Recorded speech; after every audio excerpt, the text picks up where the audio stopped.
बिस्मिल्लाहिर्रहमानिर्रहीम अस्सलाम वालेकुम। आज मैं आपके लिए बहुत ही ज़बरदस्त और बहुत सॉफ्ट एंड मॉइस्ट जो है वनीला कपकेक की रेसिपी लेकर आई हूँ और बहुत ही मज़ेदार लगते हैं। बिल्कुल बाज़ार जैसे इनका टेस्ट बिल्कुल वैसा, बहुत ही सॉफ्ट बनते हैं और बच्चों के लंच बॉक्स के लिए भी बेस्ट रेसिपी है। बच्चों को आप लंच बॉक्स में बनाकर दे सकते हैं और इसको हम विदाउट ओवन बनाएंगे और विदाउट ओवन भी बिल्कुल परफेक्ट बनेंगे इंशाल्लाह, बिल्कुल बाज़ार जैसे।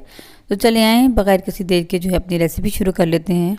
तो कपकेक्स के लिए सबसे पहले इसकी ट्रे रेडी कर लेते हैं। मैंने 6 वाली यहाँ पर कपकेक की ट्रे ली है, इसको मैं लाइनर लगा दूँगी इसके अंदर। और 6 वाली मैंने इसलिए ली है क्योंकि विदाउट ओवन बना रहे हैं तो पतीली में कढ़ाई में इसमें बनाएंगे, उसमें फिर 6 वाली ईजिली आ जाती है। जो 12 वाली होती है वो इसमें पूरी नहीं आती। तो इसको मैं लाइनर लगा के साइड पे कर दूंगी और बाकी की कपकेक मैं सिलिकॉन के मोल्ड में बनाऊंगी क्योंकि सिलिकॉन के मोल्ड का ही फ़ायदा है कि वो इजीली कम स्पेस में भी आ जाते हैं। जगह थोड़ी है, मतलब एक पिज़्ज़ा ट्रे छोटी सी आपके पास है, उसमें आप 5 से 6 कपकेक इजीली बना लेते हैं सिलिकॉन के मोल्ड के अंदर। उसका इसके अलावा हम इसका रिजल्ट भी चेक करेंगे कि इसमें कैसी बेकिंग होती है। ठीक है, मैं इसको लाइनर लगा दूंगी और इनमें से एक को मैं लाइनर नहीं लगाऊंगी क्योंकि मैं देखना चाहती हूँ कि इसका लाइनर के अलावा इसका रिजल्ट कैसा आता है। और आप लोग भी देखिए कि आप जो है इसमें कैसी बेकिंग होती है सिलिकॉन के मोल्ड में, सिलिकॉन के जो कप केक के मोल्ड होते हैं। तो ठीक है, इसको मैं साइड पे कर दूंगी और अब हम जो है केक बनाने की तैयारी करते हैं। तो मैंने यहाँ पर जो है 2 अदद अंडों की सफ़ेदियाँ अलग कर ली हैं और जर्दियाँ अलग कर ली हैं। तो सफ़ेदियों को हम बीट करना शुरू करते हैं। तो मेरे पास यहाँ पर जो है तकरीबन आधा कप चीनी है। मैंने मयरिंग कप जो होते हैं ना, उससे मैंने मेजर किया है। ये कप छोटा है इसलिए वो ज़्यादा लग रहा होगा, लेकिन ये आधा कप ही था।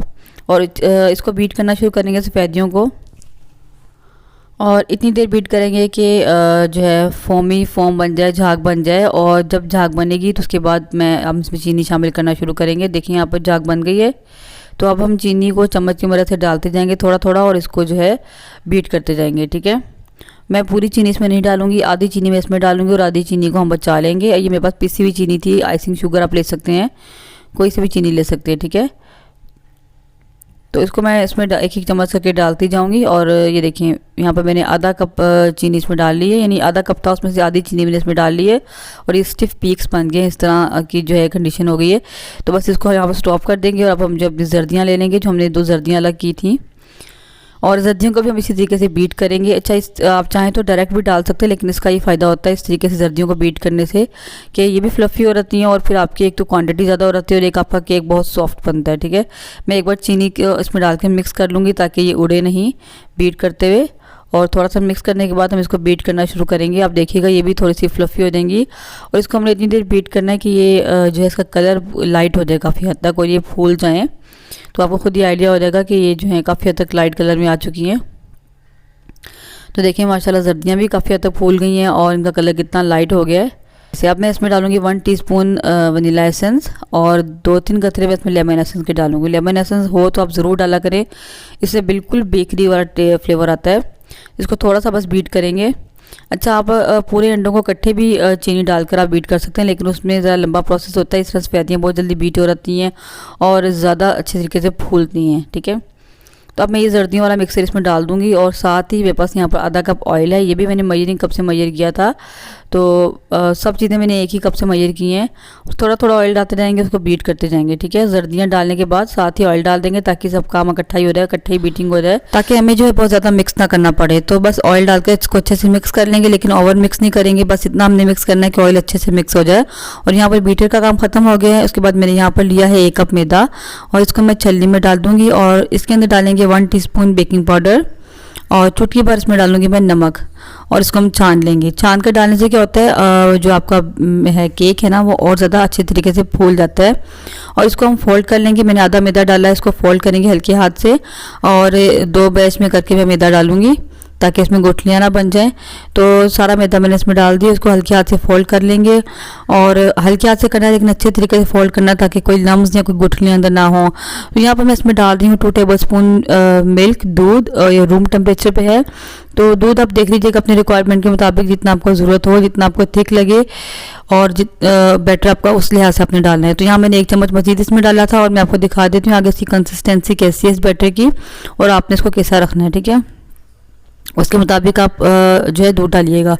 तो देखिए यहाँ पर बैटर को मैंने अच्छे तरीके से मिक्स कर लिया है और आप देख सकते हैं इसकी कंसिस्टेंसी कैसी है। तो यहाँ पर मैं जो है अपनी कप केक की ट्रे को इसको मैं भर लूँगी और हर कप केक को मैं आधा आधा तक फिल करूँगी, क्योंकि ये ज़्यादा फूल जाते हैं माशाल्लाह और फिर क्या होता है ये बाहर आ जाते हैं, इसलिए आपने आधे से ज़्यादा नहीं इसको फिल करना।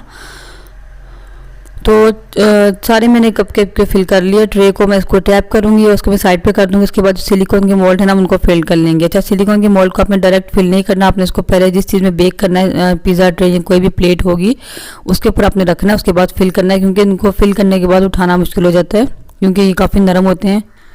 तो बस इसको भी मैं फिल कर लूँगी। और यहाँ पर जो है थोड़ा सा बैटर बच गया था, तो मैंने एक जो है सिलिकॉन का मोल्ड इसको भी लाइनर लगा दिया, इसको तैयार कर लिया। तो इसमें भी मैं भर लूँगी। तो यानी कि 12 कप केक हमारे इस बैटर से इजीली बन गए थे बहुत अच्छे से। इसको मैं टैप कर लूँगी। तो सारे कप केक इसको मैंने जो है फिल कर लिया है और इसको बेक करते हैं। तो कप केक की ट्रे के लिए मैंने यहाँ पर जो है कढ़ाई ले ली है, इसके अंदर मैंने स्टैंड रख दिया, इसको मैंने प्री हीट बिल्कुल नहीं किया। और जब मैं इसके अंदर ट्रे रखूँगी इसको बंद कर दूँगी। उसके बाद मैं 1 आध मिनट के लिए जो है ना फ्लेम को हाई कर दूँगी ताकि ये गर्म हो जाए अंदर से। उसके बाद फ्लेम को बिल्कुल लो कर देंगे। ये बिल्कुल कप केक जो है ना सिर्फ 20 से 25 मिनट में बनकर रेडी हो जाते हैं। तो आपने फ्लेम को ज़्यादा देर के लिए हाई नहीं रखना, तो बस 1-2 मिनट के लिए रखना है, 1 आध मिनट के लिए बस, क्योंकि बहुत जल्दी जो है ना ये बन जाते हैं। उसके बाद जो दूसरे हैं सिलिकॉन वाले, इनको भी मैं किसी छोटी पतीली में या जिसमें इजीली ये जो है मेरी पिज़्ज़ा की ट्रे आ जाएगी उसमें हम रख लेंगे। और इसको भी जो है 1 आध मिनट के लिए पहले हाई फ्लेम पर रखेंगे, उसके बाद फ्लेम को लो कर देंगे और 20-25 मिनट में आराम से जो है बनकर तैयार हो जाते हैं। तो यहाँ पर इनको रखे हुए 20 मिनट हो चुके हैं। पहले ही छोटी पतीली वाले चेक कर लेते हैं।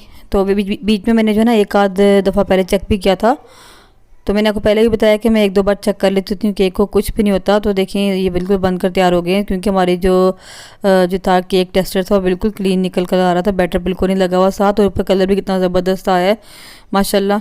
तो इनको ओके से ओके हम निकाल लेते हैं, क्योंकि इनको निकालना बहुत मुश्किल होता है, क्योंकि हाथ जलने का डर है। तो इसलिए आप ज़रा ध्यान से इसको निकाल लें जिस तरह आपको आसान लगता है। तो देखिए माशाल्लाह ज़बरदस्त बन गए केक हमारे।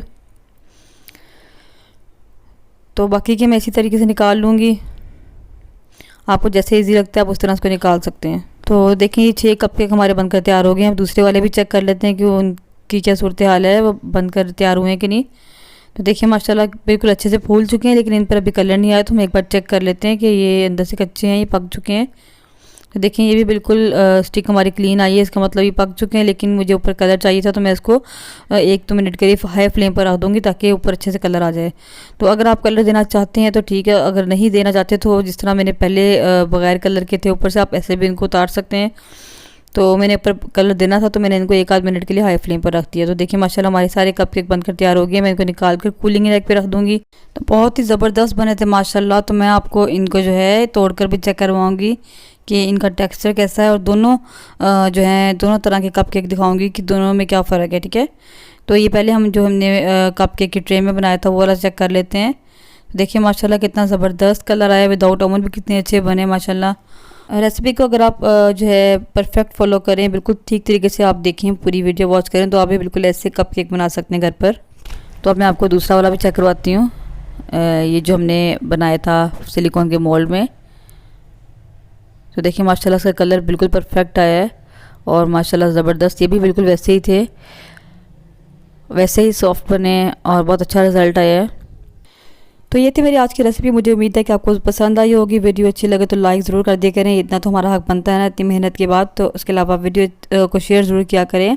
चैनल पर नहीं है तो चैनल को सब्सक्राइब करना मत भूला करें। और इसके अलावा आपको जो है मुझे आप फेसबुक और इंस्टाग्राम पर फॉलो कर सकते हैं, लिंक आपको डिस्क्रिप्शन बॉक्स में मिल जाएगा। मिलते हैं किसी नेक्स्ट वीडियो में इंशाल्लाह किसी नई और मज़ेदार सी रेसिपी के साथ। तब तक के लिए अल्लाह हाफिज़, दुआ में ज़रूर याद रखिएगा।